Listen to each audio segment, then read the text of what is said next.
പഞ്ചിന് ബ്ലഷിന് കിട്ടിയ കഥ നിങ്ങളെല്ലാവരും കേട്ട് കാണും അല്ലേ. കെട്ടിപ്പിടിച്ച് കരയാൻ ഒരു തലയണ പോലും ഇല്ലാത്ത ജീവിതമാണ് പഞ്ചിൻ്റെത്. കഴിഞ്ഞ മാസം പെൻഗിൻ കൊണ്ടുപോയെങ്കിൽ ഈ മാസം പഞ്ചിൻ കൊണ്ടുപോയില്ലേ. 7 മാസം മുന്നേ ജപ്പാനിലെ സൂവിൽ എത്തുകയായിരുന്നു പഞ്ചിൻ എന്ന കുരങ്ങ കുഞ്ഞ്. സ്വന്തം മാതാപിതാക്കൾ ഉപേക്ഷിച്ച വേദനയിൽ അവൻ ആ സൂവിലെത്തുകയും അവിടെ എത്തുമ്പോഴും അവനെ ആരും അക്സെപ്റ്റ് ചെയ്യാനുണ്ടായിരുന്നില്ല. കൂടെയുള്ളവർ പോലും അവനെ ആക്ഷേപിക്കുകയായിരുന്നു. ഒറ്റപ്പെട്ടതിൻ്റെ വേദനയും ആരുമില്ല എന്നതിൻ്റെ തോന്നലും വളരെയധികം ജീവിതത്തിൽ കാഠിന്യം നിറഞ്ഞ ഒന്ന് തന്നെയാണ് അല്ലേ. ലോകത്തിലെ ഏറ്റവും വലിയ വേദന ഈ അവസ്ഥ തന്നെയാണ്. ആരുമില്ല എന്ന ചിന്ത ചിലപ്പോൾ ചിലതിനെ നല്ലതാക്കാനും ചിലപ്പോൾ ആരുമില്ലാതെ ജീവിക്കുന്നത് തന്നെയായിരിക്കും ചിലപ്പോൾ നല്ലത്.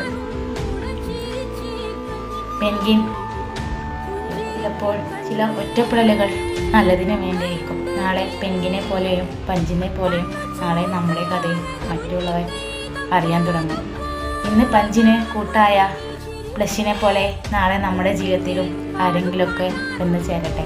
അതുപോലെ നമുക്കും ആരുടെയെങ്കിലൊക്കെ ജീവിതത്തിൽ ഒരു ബ്ലഷായി മാറാൻ കഴിയട്ടെ.